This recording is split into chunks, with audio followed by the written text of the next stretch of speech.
Hey, Stringsters, it's Kathy here with Virtually Strings. Today we're going to be looking at the bow, specifically how to make sure that it is not too tight. We want it just to be tight enough, but not too tight.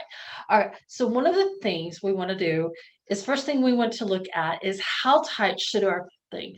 As you can see, we have right here, we have a bow or an arc. We want something called an under arc, where the arc is going down. Okay. We want to be very careful that we don't straighten it out too much because as we go, we can make it very perfectly straight. As you can see how I'm doing right here. I'll post a picture up there in just a second of what it looks like when it's over straight.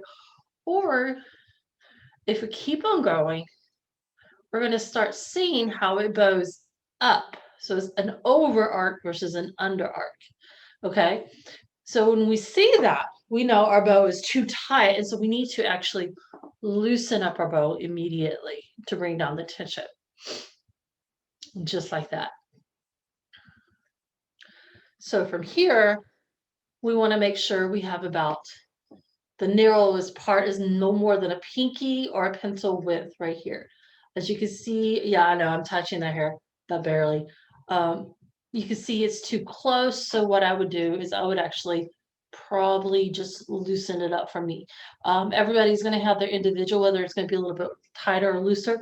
But for the most part, our rule of thumb is no more than a pinky or a pencil width at the narrowest point on our bow.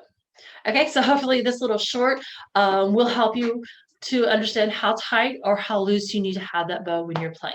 You have a good day, and I'll see you next time. And also, don't forget to subscribe, share, and like this video if you enjoyed this type of video.